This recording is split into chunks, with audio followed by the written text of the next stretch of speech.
série de televisão que passou, que ficou 3 ou 4 anos, ficou, alguns que assistiram, o Lost, caiu um avião na ilha, e todo mundo começa a falar, não é um símbolo do mundo paralelo, e qual é o significado, e realmente no final saiu nada, mas a questão maior era, eu acho, é só sobre televisão, eu acho, televisão, não é Bíblia, é que a questão de liderança, porque a questão era quem nos vai levar, não disse ilha, como é que vamos voltar para a nossa casa?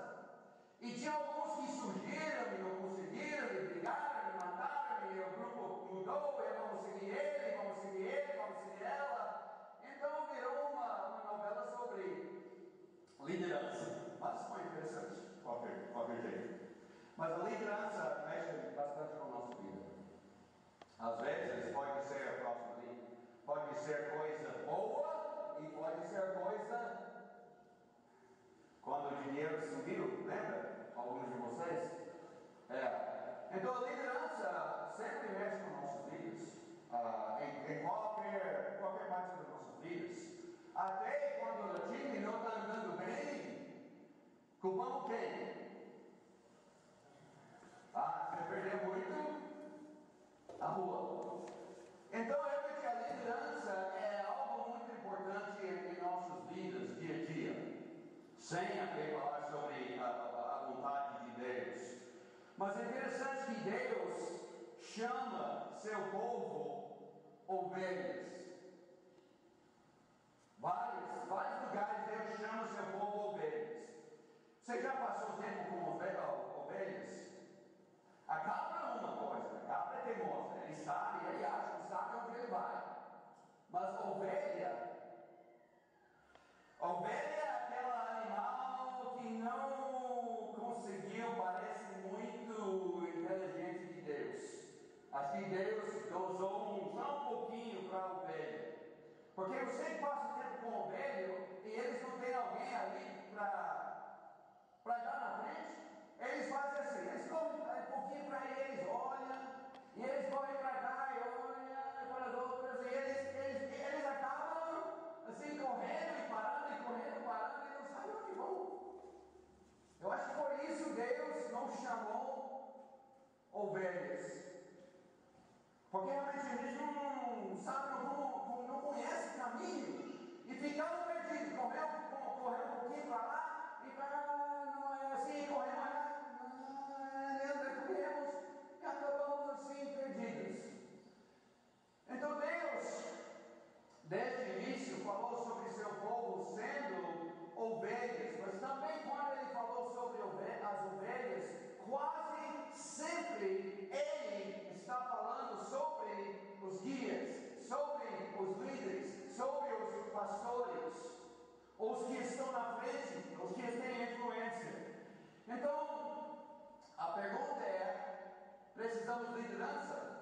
Porque alguns têm dúvida, não, é cada um por si mesmo, deixa a coisa. Precisamos? Queremos a liderança? Alguém fala, mas qual é o tipo de liderança? A liderança bíblica. Sim? E não. Não, se estamos falando sobre as pessoas como as chefes dos tribos de Israel, os 10 que entraram na terra prometida para espiar e voltaram, mesmo com a promessa de Deus que podemos entrar, eles voltaram falando, não dá. E todo Israel começou a chorar e ficar desesperado. Esse tipo de liderança bíblica, não. E Saul foi basicamente escolhido porque Israel queria um rei, porque as outras nações tinham um rei, e ele logo já no início desobedecer Deus. Ele passou a maior parte do seu tempo assim, tentando assassinar Davi, e no final ele chegou ao ponto de consultar as médiuns para falar com Samuel que já estava morto. Liderança bíblica? Salomão, falou bastante sobre Salomão, e realmente ele pediu certo para Deus, ele pediu sabedoria, Deus deu até mais. Mas qual é a história de Salomão? Ele começou a casar com as mulheres estrangeiras e no final da vida ele levou Israel, ele desviou Israel. E Deus tirou o reino dos mãos dele. Liderança bíblica? Sim, não. Então vamos andar um pouquinho pela história rapidinho, só para ver qual é a vontade de Deus, o que Ele está dizendo pela história que Ele revelou sobre a liderança, a importância, o que é a importância. Então você começa já com Adão, o homem. Ele deixou o homem para dominar sobre a criação. E quando ele formou a mulher, ele formou do homem. Não do mesmo jeito que ele formou. Ele já criou alguém responsável para fazer algumas coisas. Depois ele iniciou uma época de patriarcas para realmente guiar, para liderar, para andar na frente, para ser responsáveis pelo povo, pelas pessoas eleitas por Deus, como Sete e Noé, depois de Noé, Sem, e Abraão, que ele deu promessa, e depois Abraão e Isaac, depois de Isaac e Jacó, que foi chamado Israel, e depois Jacó, as 12 tribos, com cada um com um pai ali na frente, até eles multiplicaram até uma nação em Egito. E quando chegou ao ponto de ser uma nação, eles entraram em Egito com 70 pessoas. E eles saíram com mais ou menos 2 milhões. Então, quando formou uma nação e queria tirar o povo do Egito, ele chamou Moisés. E Moisés não sentiu assim a capacidade, e Deus assim afirmou, e ele é um grande líder realmente. Ele apresentou Deus diante do povo, e ele intercedeu em prol do povo diante de Deus. Ele era um profeta, um líder, mas também ele não conseguiu levar o povo até a prometida.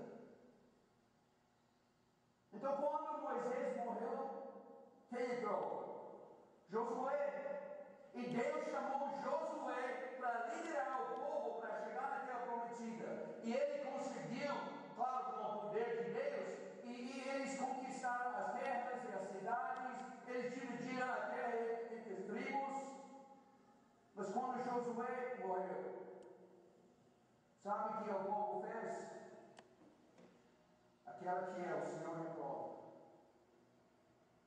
E Deus entregou seu povo nas mãos dos reis, dos inimigos.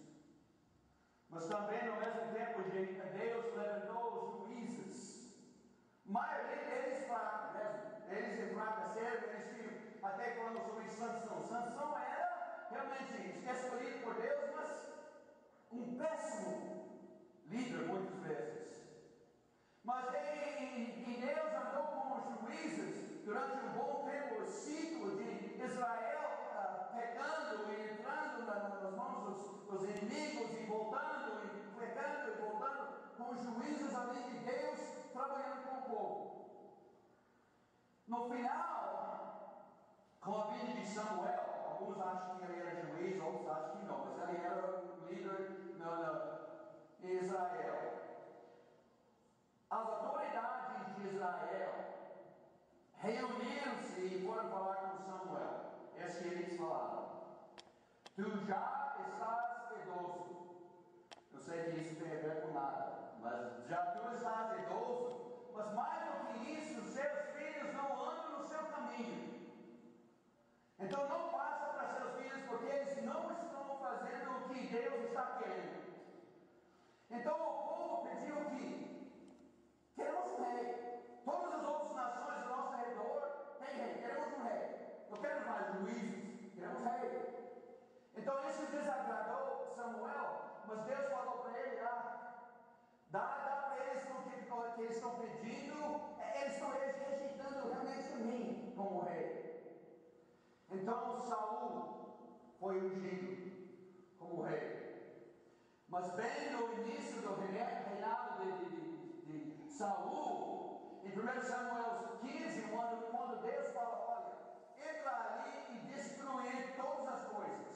povo, os animais, não leva nada. Ele já desobedeceu a Saul e o exército quando ele colocou Agag o melhor das coisas. Então Deus já falou, a minha arrependo. Ficou inveja atrás de Davi, e o reino foi entregue nas mãos de Davi, ungido por Deus. Mesmo Davi sendo um homem segundo o coração de Deus, ele tomou algumas decisões que no final da vida criou tantos problemas e tantas consequências negativas na vida dele e de Israel. Que nem Davi conseguiu fazer tudo. Mas ele era um homem segundo o coração de Deus. E depois o filho dele e Batseba, Salomão, entra. E também ele começa bem, acredita na sabedoria. Mas também no final da vida, ele casou com as mulheres estrangeiras e todos os deuses delas, ele começou a tá bom. E levou Israel longe de novo. 3 reis. O filho de Salomão, Roboão, era o próximo para herder o reino, para ser o rei. E ele chegou no conselho dos mais experientes de Israel, e ele falou: qual tipo de rei eu devo ser? E eles falaram: olha, seu pai Salomão era rígido, é duro mesmo. Então escuta o povo, ouve o povo para ver que, então não seja tão duro com eles. E ele foi falar com os jovens falaram: não, fica mais duro ainda. Fica aí. Então ele decidiu andar com os jovens e falou para o povo: você acha que meu pai era bravo? Você não viu nada ainda. E ele dividiu Israel, e o reino para frente andou dividido com Israel no norte e Judá no sul. E os reis de Judá, reis de Israel, maioria das vezes, eles levaram o povo longe de Deus. E tinha um rei que chamou o povo de volta e conseguiu voltar o povo, mas o próximo rei entrou e levou longe. Então, o que estamos dizendo? Que desde Adão, os patriarcas, Moisés, Josué, os juízes, os 3 reis e os reis, cada líder estava moldando a direção do povo de Deus, às vezes para o ruim, às vezes para o bem. Mas Deus estava sempre trabalhando com alguém ou um grupo de pessoas andando na frente do povo de Deus, o povo dele. Por que tudo isso? Porque quando chegou a plenitude de tempo,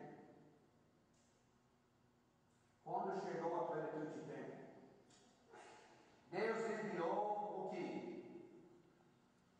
Manual de instruções.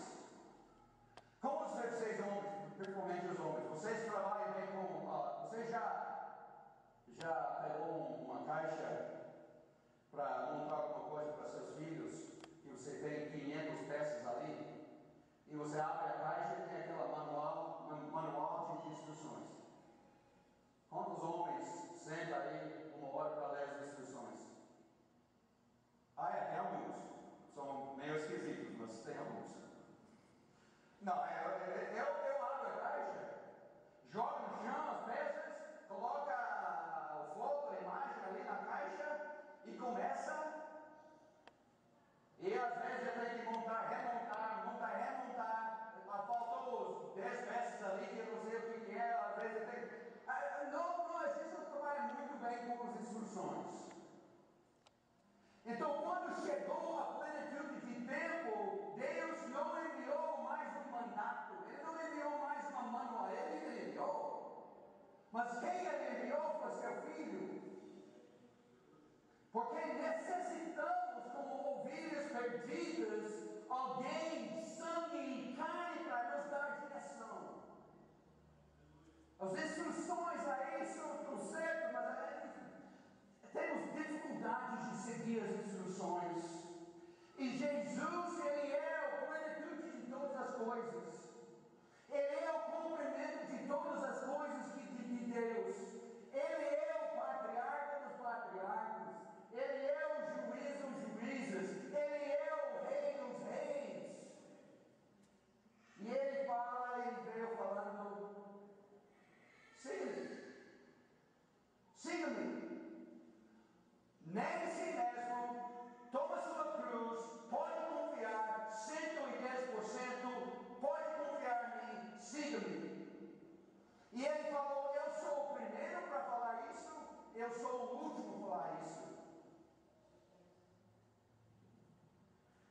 Siga-me, porque eu sou o líder, impecável, confiável, perfeito. Quando ele subiu, depois da morte e ressurreição dele, ele deixou a proclamação de tudo isso com os apóstolos, guiados pelo Espírito, guiados por Jesus, guiados por Deus. Mas o que eles fizeram? Eles entregaram a revelação de Deus de uma vez por todos, em todos os lugares aqui na planeta, e deixou por escrito. E os que aceitaram essa verdade e seguiram Jesus, eles formaram as comunidades, os grupos, as igrejas. E as igrejas, às vezes, eles ficaram nas casas das pessoas, às vezes na sinagoga, às vezes em lugares públicos, os parques, onde tiveram a oportunidade de reunir. E eles reuniram para dar glória a Deus, encorajar uma outra e pregar as boas novas à própria comunidade, aos redores. Mas o interessante é que os apóstolos, inspirados por Deus, guiados pelo Espírito Santo, que guiados por Jesus, guiados por Deus, eles não se estabeleceram como líder assim de uma região. Ô João, você é responsável para a Ásia. Ô Pedro, qual aqui o que você quer? Eu quero a Ásia Menor. Então tá bom, tá com você. Eles não fizeram isso. A responsabilidade maior deles era proclamar o que Jesus queria que eles proclamassem. Então eles proclamaram e eles foram nas cidades e nas igrejas, dentro dessas comunidades, e eles nomearam os líderes dos locais, homens qualificados e capacitados para ser os guias, os líderes, as pessoas de exemplar, que eles podiam ser como Jesus, o grande pastor, o rei dos reis, e seguir o exemplo dele naquele local.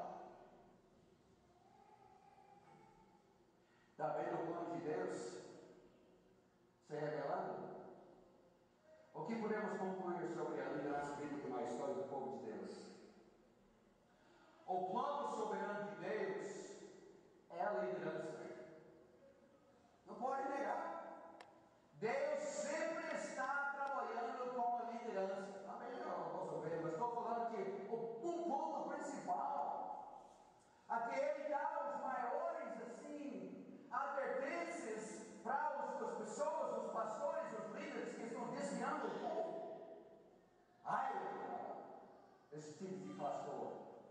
Então, o plano soberano de Deus, ele usou vários tipos no passado, agora, depois de Jesus, é outra forma, até Jesus voltar.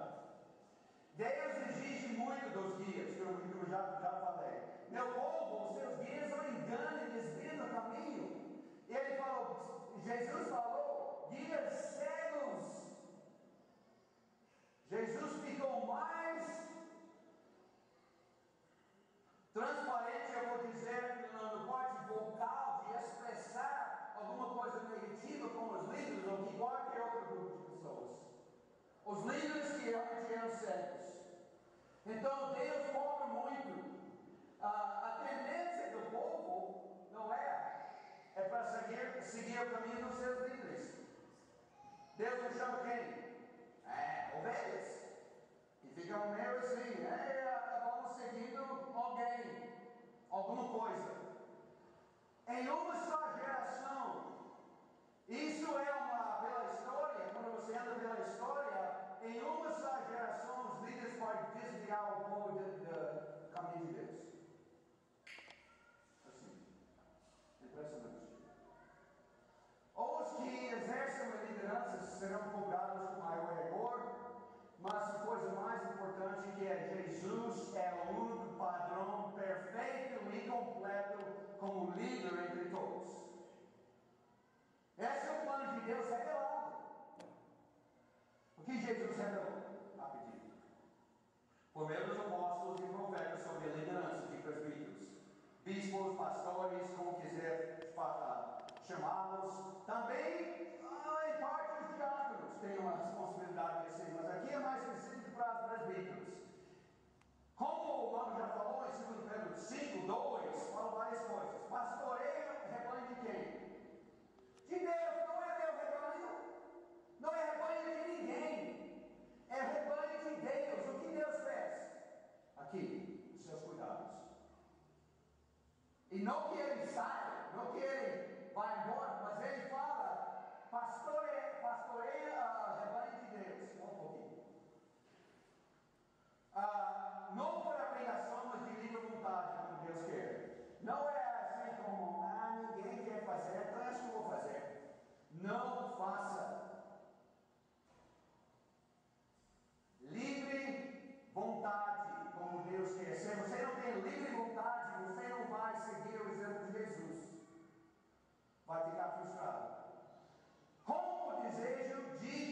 primeiro lugar, se não quer servir, não faça.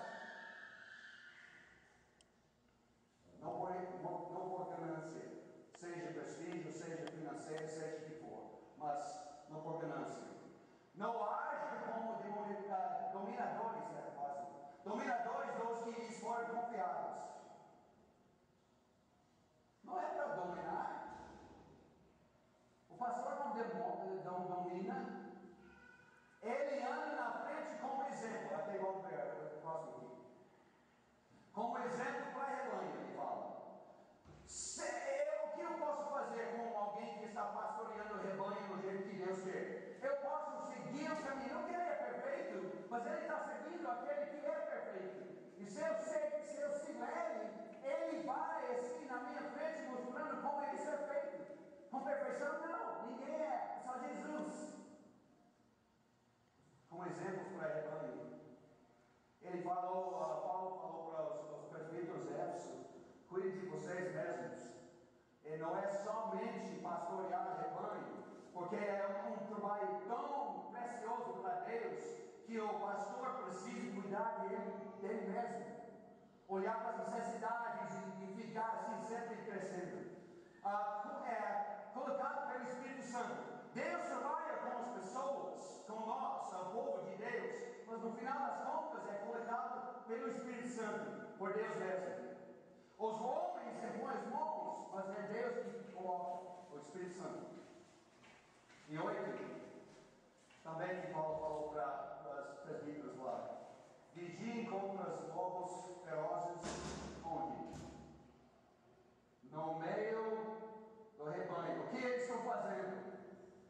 Tem a verdade, mas torcendo um pouquinho, torcendo um pouquinho mais, Então ele fala: olha, tem que vigiando contra os lobos, porque eles estão sempre no meio do rebanho. E o rebanho? Próximo. Rebanho tem responsabilidade, obedecem aos seus líderes e submetem-se à autoridade deles. Eles cuidam de vocês como quem deve prestar contas. Obedecem-lhes, para que o trabalho deles seja uma alegria e não um peso, pois isso não seria proveitoso para vocês. Quando você tem um grupo de homens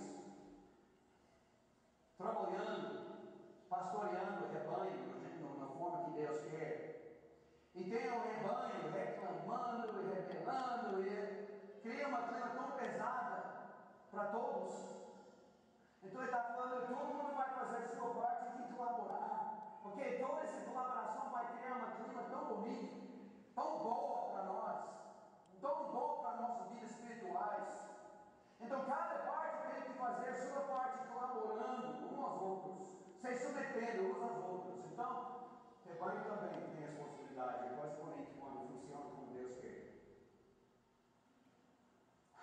O homem estava sentado na mesa, num grupo de homens, para jantar.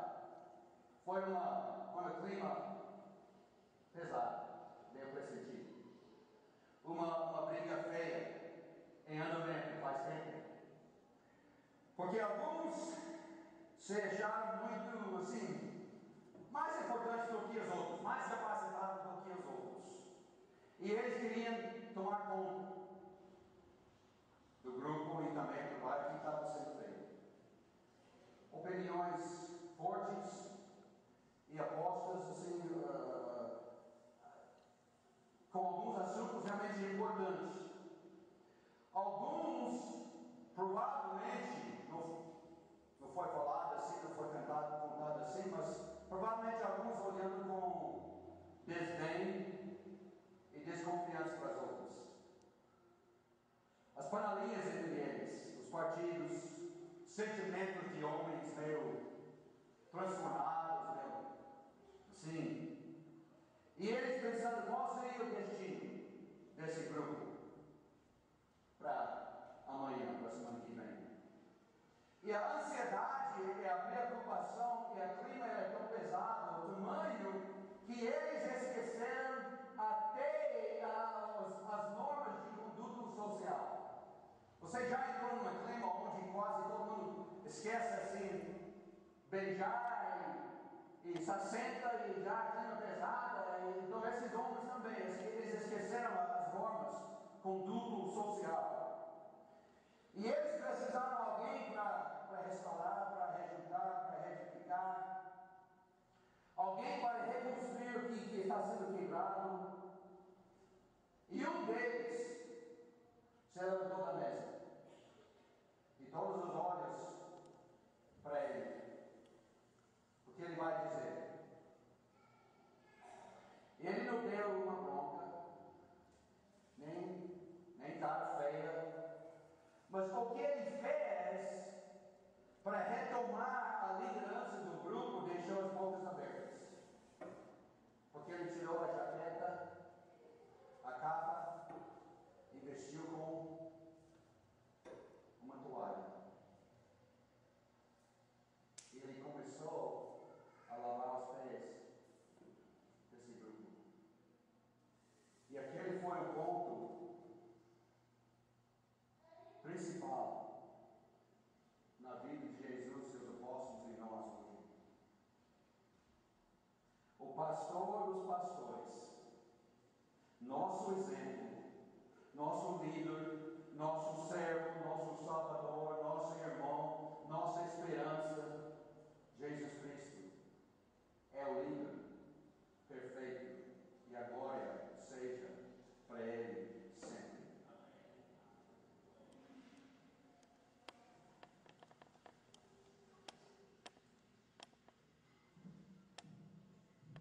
Obrigado, meu amado irmão, pelo encorajamento, pela motivação, pela advertência